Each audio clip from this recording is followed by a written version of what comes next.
Welcome back, dear students. In the last lecture, we have discussed about how to find the electric potential at a given point due to a dipole, and the equation that we have obtained is Kp cos theta by r square.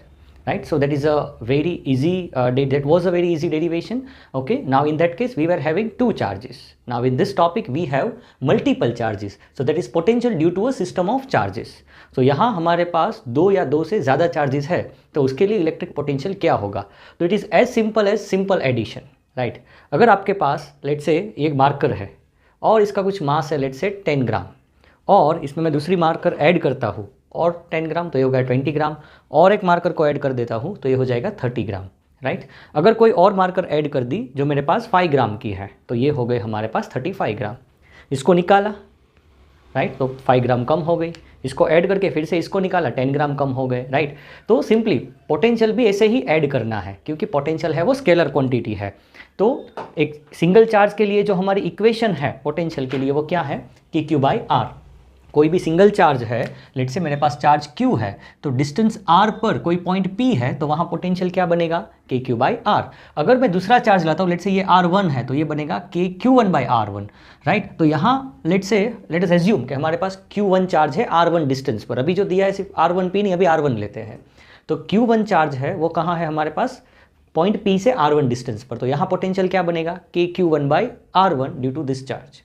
इसका potential यहाँ कितना बनेगा? KQ2 by R2. इसका कितना बनेगा? KQ3 by R3. Very simple, just add करना है. अगर नेगेटिव साइन है तो with negative sign. For example अगर ये लेट्स से Q3 नेगेटिव है तो minus KQ3 by R3. Simple, ऐसे ही ऐड और सब्ट्रैक्ट करना है. सो consider a system of charges. तो यहाँ आप देख सकते हैं, ये मैंने ट्राई किया है कि टेक्स्ट बुक से सिमिलर डायग्राम बनाओ, बट आप अपनी तरह से रैंडम डायग्राम बना सकते हैं. राइट, तो यहाँ पर हमारे पास एक चार्ज की सिस्टम है.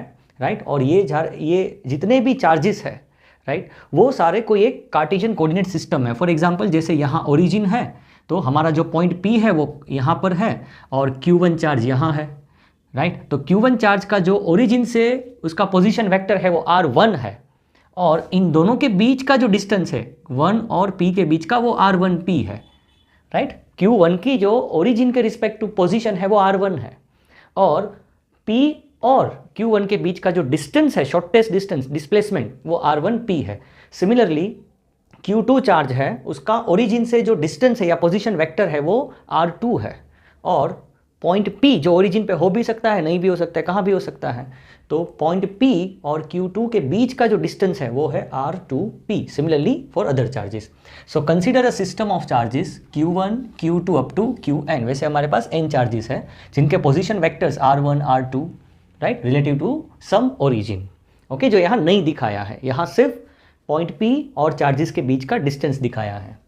द पोटेंशियल V1, राइट, अगर मेरे पास चार्ज Q1 है तो उसका यहाँ पोटेंशियल बनेगा V1. Right, so therefore V1 is equals to KQ1 by R1P. इन दोनों के बीच का जो डिस्टेंस है वो R1, चार्ज 1 से P तक, इसलिए R1P, where R1P is the distance between Q1 and P. Similarly, the potential V2 at P due to Q2 and V3, potential V3 due to Q3 can be written as, तो इसका potential कैसे लिखेंगे? KQ2 by R2P.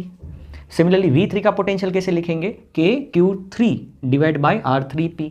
वैसे ही हमारे पास n charges है, तो ये स्केलर क्वांटिटी है, तो सिंपली क्या करेंगे? पोटेंशियल है वो स्केलर क्वांटिटी है, तो हम क्या करेंगे? सारे पोटेंशियल बन रहे उसको सिंपली एल्जेब्रिक एडिशन कर देंगे. So the potential V at P due to the total charge configuration, जितने भी चार्जेस है ये सिस्टम में, is the algebraic sum of potential due to the individual charges. तो ये सिस्टम में पॉइंट P पर कितना पोटेंशियल बनेगा?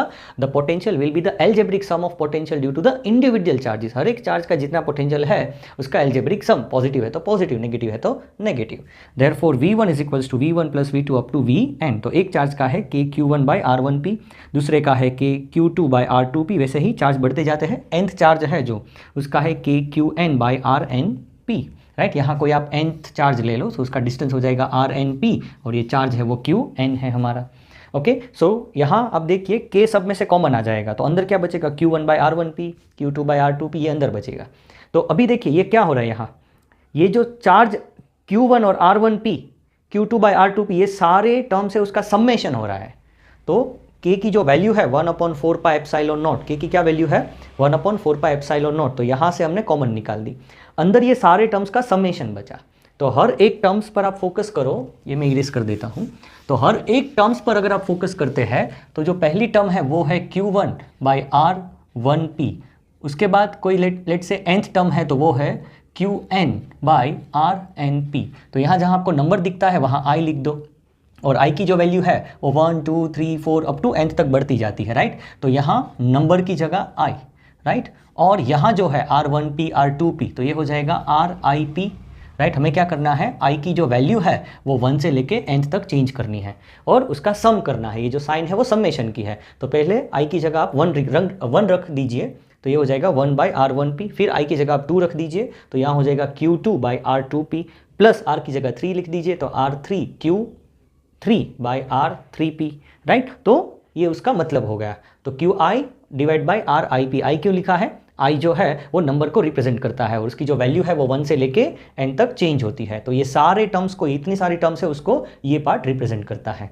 तो सिंपली इसका कंक्लूजन क्या है, the potential is nothing but the potential at a given point is the sum of the electric potential due to the individual charges present in the system, right. कोई एक point P पे कितना potential होगा, जितने भी charges system में हैं उस चार्जेस का उस पॉइंट पर पोटेंशियल है उसका सम, हर एक चार्ज के पोटेंशियल का समेशन, right. So that is our final result. और यहाँ कुछ मैंने लिखा है कि डिस्कस फॉर शेल, तो हमारी जो बुक है वहाँ एंड में ऐसा भी दिया है कि अगर हमारे पास कोई चार्ज, कोई शेल है, अभी शेल यानी क्या होता है, शेल यानी एक स्फीयर जो अंदर से खोखला हो, राइट। तो जब भी हम कोई मेटालिक स्फीयर को चार्ज देते हैं और वो अंदर से खोखला है, भले मेटालिक सॉलिड भी हो, अगर मेटल है तो चार्ज कहाँ रहेगा, सरफेस पे।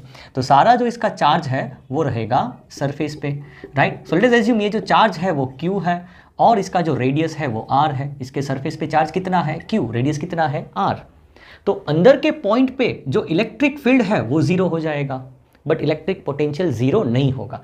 क्यों 0 नहीं होगा, तो इसके बाद और या फिर उसके बाद का एक टॉपिक है relation between electric field and potential, वहाँ है E = -dV/dr, राइट। अगर इलेक्ट्रिक फील्ड 0 है यानी d/dr of V, electric potential का डिफरेंशिएशन 0 है। अगर इलेक्ट्रिक पोटेंशियल का डिफरेंशिएशन 0 है तो किसका डिफरेंशिएशन 0 होता है, जो टर्म कांस्टेंट है उसका डिफरेंशिएशन 0 होता है, राइट। तो यहाँ जो है जो इलेक्ट्रिक पोटेंशियल है वो 0 नहीं होगा, वो हो जाएगा कांस्टेंट। बट कांस्टेंट यानी कितना, वो कितना हो जाएगा, तो जो टोटल चार्ज सरफेस पर है वो Q है, तो V on surface is equals to KQ और इसका जो रेडियस है वो है R। तो सरफेस पर जो पोटेंशियल बनेगा वो बनेगा KQ/R, राइट। अभी उतना ही पोटेंशियल सरफेस से अंदर भी रहेगा। तो ये जो शेल है या फिर अगर सॉलिड मेटालिक कंडक्टिंग स्फीयर है, दोनों में सेम रहेगा। तो जो पोटेंशियल है वो सेंटर से लेके सरफेस तक कांस्टेंट रहेगा, इसीलिए dV/dr डिफरेंशिएशन 0 होता है, राइट। तो ये आपको याद रखना है कि जो पोटेंशियल है it is constant, right, and its value is KQ/R। So it is same throughout the sphere from centre to the surface. जैसे ही बाहर आ गए, लेट से यहाँ पर कोई भी पॉइंट पर आ गए, राइट, जो डिस्टेंस R पर है सेंटर से, तो यहाँ पोटेंशियल हो जाएगा V = KQ/R। तो इसका जो ग्राफ है वो कैसे बनेगा, इसका ग्राफ बनाना है तो अगेन वेरी सिंपल, देखिए क्या बनाना है हमें, ये है हमारे पास V, ये है R, राइट। R जो है वो डिस्टेंस सेंटर से बढ़ता जाता है ये डायरेक्शन में, यहाँ 0 है, और लेट से यहाँ कोई पॉइंट है R, राइट, क्योंकि ये R दिखाता है, ये पोटेंशियल दिखाता है। तो हमने क्या देखा कि जो पोटेंशियल है उसकी जो वैल्यू है वो सरफेस तक उसकी जो वैल्यू है वो है KQ/R। तो सेंटर से लेके सरफेस तक उसकी जो वैल्यू है वो क्या है, कांस्टेंट है, राइट। फिर जैसे ही बाहर जाते हैं उसकी जो वैल्यू है वो जैसे ही R बढ़ेगा, डिस्टेंस बढ़ेगा, पोटेंशियल कम होगा, तो उसका जो ग्राफ है वो ऐसे आएगा, राइट। तो यहाँ जो है V = 1/R, ये बाहर, और ये इनफाइनाइट पर 0 होगा, राइट। समझ में आया। तो अगर कहीं एग्जाम में अगर कोई MCQ आता है और ऐसे दिया है V वर्सेस R, अगर लेट से कोई ऐसा ग्राफ दिया है और ये से पूछा है, सिर्फ इतना दिया है, और कुछ ग्राफ ऐसे दिया है, नहीं दिया है, और पूछा है कि जो इलेक्ट्रिक पोटेंशियल है वो लेट से यहाँ O और यहाँ दिया है B, राइट। तो O to B रीजन में कितना है, तो वो कांस्टेंट है। अगर फील्ड पूछा है तो फील्ड 0 हो जाएगा, क्योंकि इलेक्ट्रिक पोटेंशियल कांस्टेंट है। अभी मैंने एक इक्वेशन आपको बताई, क्या बताई कि E is equals to minus d v by d r. अगर इलेक्ट्रिक फील्ड इनसाइड जीरो है उसका मतलब है पोटेंशियल जो है वो कांस्टेंट है।